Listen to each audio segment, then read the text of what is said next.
Elonthony Musk Tano here, the internet's busiest music nerd.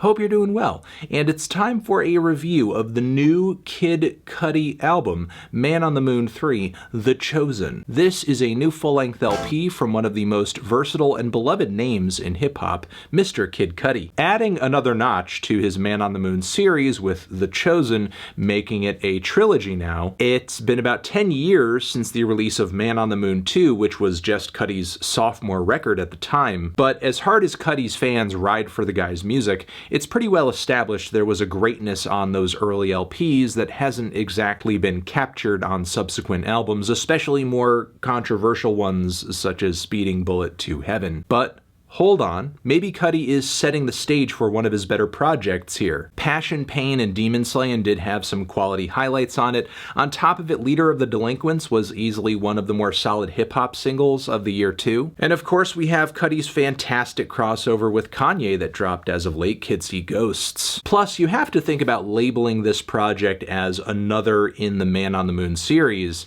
is going to put some pressure on Cudi to put out some of his best stuff ever. And I actually think this is what Cudi accomplishes here, though maybe it might not be in the style or vein that some fans have been expecting. Sure, there are lots of tracks on this thing where vocally and instrumentally I think Scott is calling back to some really classic Cudi-isms, especially on the back end, but Cudi also spends a great deal of this track list trying to put his own spin on some very current trends and sounds that he's had a measurable impact on, especially this grandiose, auto-tuned, psychedelic brand of trap a la Travis Scott. Cudi also dropped a single with Scott earlier this year, and they're rumored to be working on more stuff together, so it should be no surprise that Cudi respects the man's sound and music and vice versa. But he is really bringing it full circle on multiple tracks here, borrowing heavily from the blueprints of Rodeo and Astroworld, with all these heavy, wavy, spacious trap instrumentals that are deeply layered. But to Scott's credit, the production on this thing does sound less psychedelic and more intergalactic. Plus, vocally, Cudi is just in a lane of his own.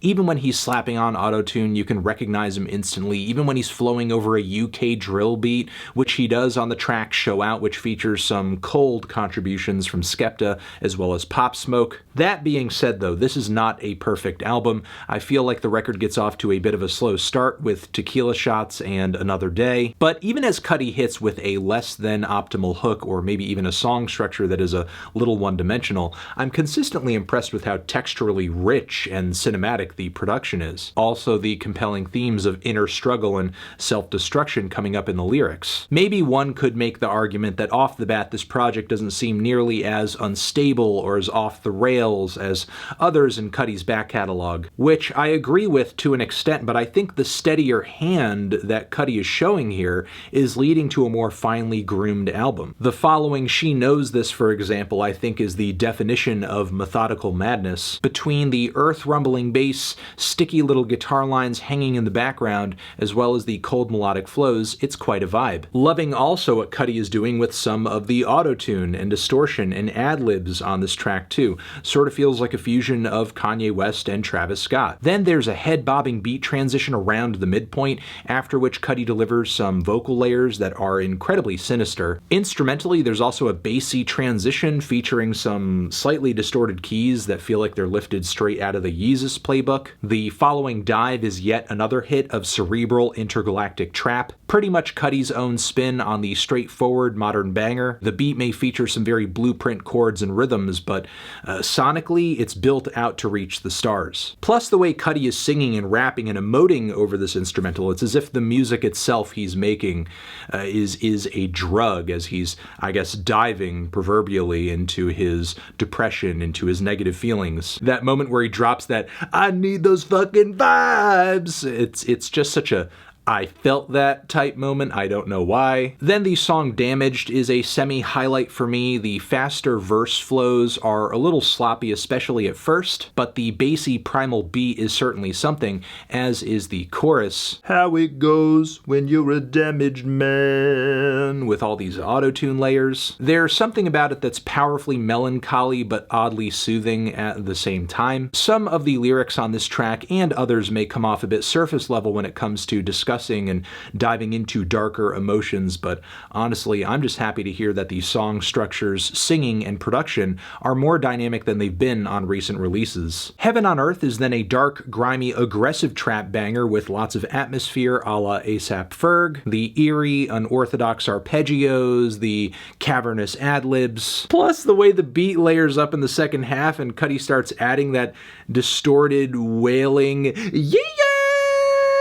I love that he's genuinely getting experimental with some of these elements and that the results are kind of fire. Mr. Solo Dolo 3 throws it back to, once again, a Kanye vibe with these almost primal drums that could have backed maybe a few different tracks on My Beautiful Dark Twisted Fantasy. But on top of them ride these glossy 80s synthesizers as well as airy chords that just give this gargantuan impression. We're almost getting a Kid Cudi 3.0 type situation here. Because, again, the production is just so cinematic, and on top of that, Cudi's singing is really on point. As much as I've been a critic of his vocals in the past, here I can't complain. Beautiful chorus on the track too, where Cudi essentially gets across these feelings of isolation and emotional strife. This streak continues onto the track Sad People, which also feels like a classic Cudi jam, but with a more modern beat and smooth synthesizers. The hi-hat does ride a little high and dry on this one. The verse vocals are slightly more rough too, but it still doesn't change that this track features one of the better choruses here,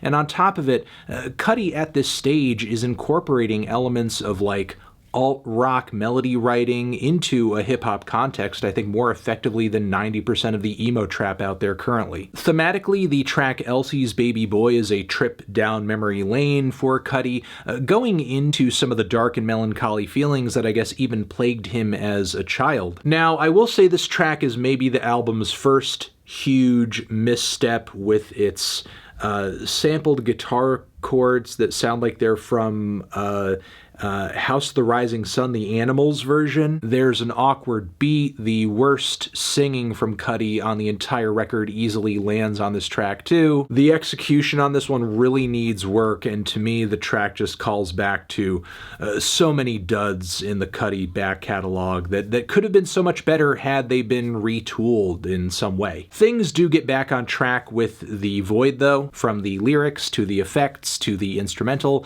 I really get the sense that Cudi is falling into an emotional abyss of some sort. And the way he's just vocally swimming through it on this track, I can't tell if he's having a hard time, is he suffering, or is this a space where he just feels most comfortable? That fall in the void refrain is just instantly catchy. I love the build of the instrumental as it progresses, and that synth outro from, I presume, Mike Dean, because he is credited on the track, is incredible, and again, just adds to that grand and movie-like experience that the album has been so good at delivering so far. Then Lovin' Me featuring Phoebe Bridgers, of all people, goes over a lot better than I expected it would. Not only does the track feel like a thematic extension of the previous song, which does dive into this idea of someone's love kind of pulling Cudi out of a dark place, this track does continue to emphasize that theme of loving someone through their hardships. Yet again, with this track, we have a heavy, persistent beat, distant guitars. It's something that I think just works for Cudi, and Phoebe's vocals just add so much to the song. I mean, she's essentially playing the other side of the coin that Cudi was singing about. Easily one of the most complimentary and necessary features on the entire project, I think, but the last leg of the album, I think, is a bit of a mixed bag. In the case of Pale Moonlight, this one's another barn burner with an incredible chorus of layered hums. You know, honestly, Cudi does let it up with the humming a little bit on this record, but when he brings it back in the last half, he brings it back with a vengeance. Meanwhile, Rockstar Nights features a very off-key chorus on some lines from Trippie Redd. Yeah, this hook really needed to hit the cutting room floor, or it just needed a bit of a redo. I wouldn't say it totally ruins the track, but it does take some wind out of the hook's sails. Meanwhile, For the Kids, I like the sentiment of this track. Maybe it's a bit of a low-key finisher for the album as the actual closer for the LP is almost like a credits roll type moment. Either way, what kind of gets me down about this track is not necessarily the tone or the lyrics or anything like that, but it's yet another moment where I feel like the song structure, the progression of the track really could have used something, a build, a change. In a way, the track feels like it's in this constant state of introduction because whatever tension it's building to never quite comes. But then the closer I was just mentioning does pick things up with a bouncier beat, stronger progressions, bolder vocal lines. Thematically, I wouldn't say it exactly wraps anything up necessarily, but there is a grand crescendo of instrumentation around the halfway point. More than anything, the track serves as a cliffhanger, and knowingly so, Cudi always teasing us to that next point. As much as I wish the start and the end of this thing were stronger, and yeah, there was that rock-oriented track in the midpoint of the record that did not go over that well. Still, I'm pretty impressed with this record, and I genuinely think this is one of Cudi's best releases in years. Really, since he last hit us with a Man on the Moon, and I may just enjoy it more than Man on the Moon 2. Many of the issues I've had with Cudi's songwriting and vocals in the past have